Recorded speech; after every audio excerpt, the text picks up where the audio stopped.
जय जय रघुवीर समर्थ। जय जय रघुवीर समर्थ। जय जय रघुवीर समर्थ। उपस्थित श्रोतेजन हो, आपणा सर्वांना चैतन्य आत्मन या चॅनलचा हार्दिक नमस्कार। आपणा सर्वांचे आजच्या या ग्रंथ वाचनाच्या उपक्रमात हार्दिक स्वागत। आजचा आपला ग्रंथ वाचनाचा दिवस क्रमांक 203, तारीख आहे 22 जुलै 2026 व वार आहे बुधवार। या ग्रंथ वाचनाच्या उपक्रमात सध्या आपण समर्थ श्री रामदास स्वामी लिखित सार्थ श्री दासबोध या ग्रंथाचे क्रमशः वाचन करीत आहोत। तेव्हा आजचे वाचन सुरू करण्यापूर्वी नेहमीप्रमाणे आपण समर्थ श्री रामदास स्वामी यांना गुरुवंदना अर्पण करूया। गुरुर ब्रह्मा गुरुर विष्णू गुरुर देवो महेश्वरः गुरु साक्षात परब्रह्म तस्मै श्री गुरवे नमः। तस्मै श्री गुरवे नमः। तस्मै श्री गुरवे नमः। जय जय रघुवीर समर्थ।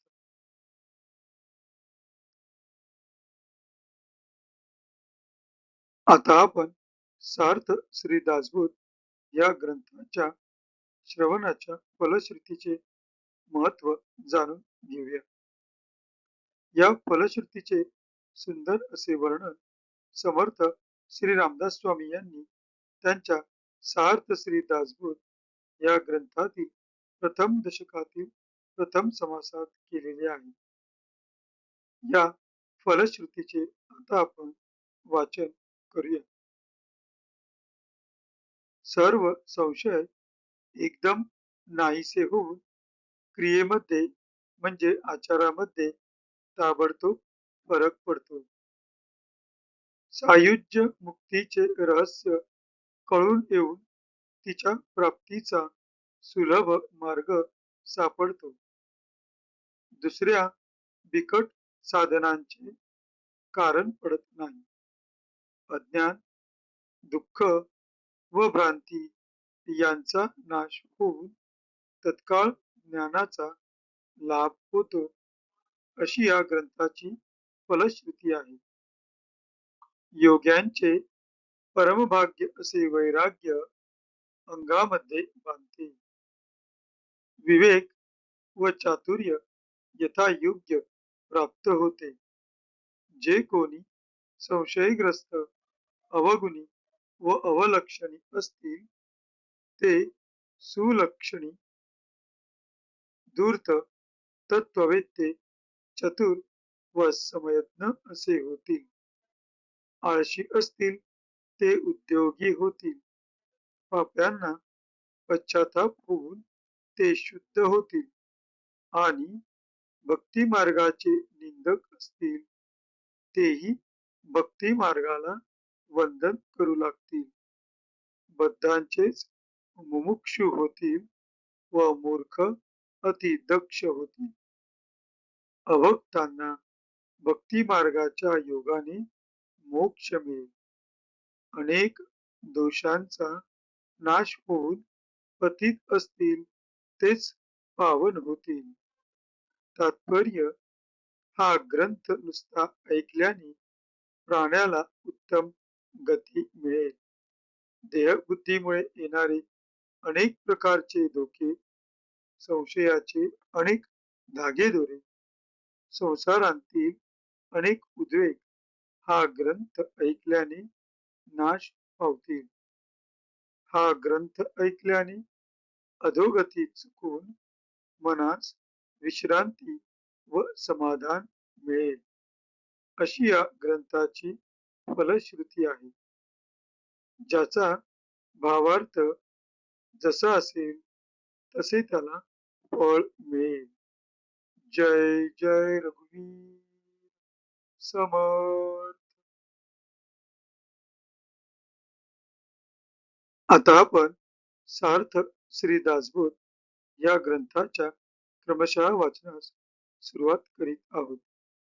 सध्या आपण या ग्रंथातील देव शोधनाचा या 6व्या दशकातील ब्रह्म पावन या दुसऱ्या समासाचे क्रमशः वाचन करीत आहोत.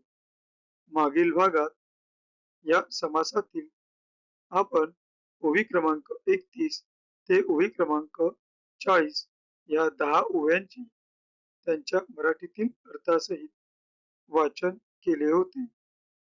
आज आपण त्या पुढील ओवी क्रमांक 41 ते ओवी क्रमांक 45 या 5 ओव्यांचे त्यांच्या मराठीतील अर्थासहित वाचन करणार आहोत. ओवी क्रमांक 45 ही या समासातील शेवटची ओवी असल्या कारणाने आज आपण तेथपर्यंतच वाचन करणार आहोत. चला तर मग आजच्या ग्रंथ वाचनास आपण सुरुवात करूया. आपणासमोर जे पृष्ठ दिसत आहे त्या पृष्ठातील 40 या अंकानंतर आत्मनिवेदना उपरी या शब्दांनी 41व्या ओवीची सुरुवात होत आहे. तर तेथूनच आपण आजच्या ग्रंथ वाचनास प्रारंभ करूया. आत्मनिवेदना उपरी निखळ वस्तू निरंतरी, अहमात्मा हा अंतरी बोध झाला. त्या ब्रह्मबोधे ब्रह्मची झाला, संसार खेद तो उडाला, देहो प्रारब्धी टाकीला सावकाश. यासी म्हणजे आत्मज्ञान, येणे पाविजे समाधान, परब्रह्मी अभिज्ञ, परब्रह्मी अभिन्न भक्तची झाला. आता होणार ते होईना का, आणि जाणार ते जाईना का, तुटली मनांतील आशंका जन्म मृत्याची. संसारी पडावे चुकले, देवा भक्ता ऐक्य झाले, मुख्य देवास ओळखिले सत्संगे करून. इति श्री दासबोधे गुरु शिष्य संवादे ब्रह्म पावन नाम समास द्वितीय. अशा रीतीने या दुसऱ्या समासाची इथे समाप्ती होते. पुढील समासाच्या वाचनास आपण पुढील भागात सुरुवात करूया. आता आपण या 5 ओव्यांचा मराठीतील अर्थ जाणून घेणार आहोत. आपणासमोर जे पृष्ठ दिसत आहे त्या पृष्ठातील 41 या अंकाने आत्मनिवेदन झाल्यावर या शब्दांनी आजच्या मराठीतील अनुवादाच्या वाचनास आपण सुरुवात करीत आहोत. आत्मनिवेदन झाल्यावर शुद्ध शाश्वत वस्तू जो आत्मा तोच आपण हा बोध अंतःकरणात उत्पन्न होतो. हे वाक्य महत्वाचं आहे. मी पुन्हा एकदा वाचतो.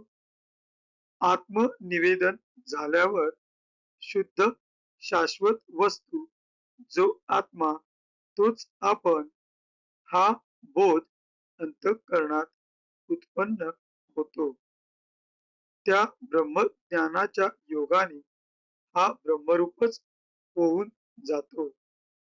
मग संसार दुःख सर्व नाहीशे होते व हा खुशाल प्रारब्धावर देह टाकून देतो.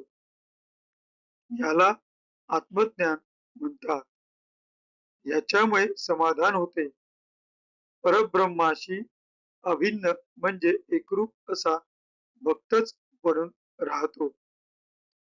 आता व्हावयाचे असेल ते कुशाल होईना आणि जावयाचे असेल ते कुशाल जाईना. जन्म मरणाची भीती मनात होती ती नाहीशी झाली. संत संगतीच्या योगाने मुख्य देवाची ओळख झाली की देवाभक्तांचे ऐक्य होते व संसारांतील ओढाताण संपते. याप्रमाणे या भक्ताचा देह प्रारब्धाधीन होतो व हा अभेद भावाचे स्वात्मसुख भोगितो. इतिश्री दशक 6 समास 2. इथे 6व्या समासातील दुसरा समास समाप्त होतो आहे. पुढील वाचन आपण पुढील भागात पाहूया. आता कृतज्ञतापूर्वक समर्थ श्री रामदास स्वामी यांना वंदन करून आजच्या या ग्रंथ वाचनाच्या भागाची सांगता करूया. शुकासारिके पूर्ण वैराग्य जाचे वसिष्ठा परी ज्ञान योगेश्वराचे कवी वाल्मिका सारिका मान्य ऐसा नमस्कार माझा सद्गुरु रामदासा. जय जय रघुवीर समर्थ. उपस्थित श्रोतेजन हो, आपणा सर्वांचे खूप खूप आभार. आपण सर्वांनी अगदी वेळात वेळ काढून ग्रंथ वाचनाच्या ह्या भागाचे आपण अगदी मन लावून श्रवण केले त्याबद्दल आपणा सर्वांना खूप खूप धन्यवाद व एक नम्र निवेदन.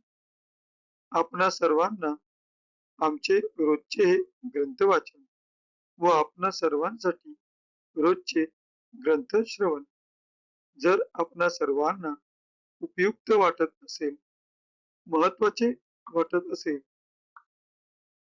व त्यातून आपणा सर्वांना जर काही ज्ञानभूत होत असेल तर कृपया आपण आमच्या या चॅनलला सबस्क्राईब करा, लाईक करा, शेअर करा. काही सुचवायचे असल्यास तर नक्कीच कमेंटमध्ये तसे लिहा. ही आपणा सर्वांना नम्र विनंती.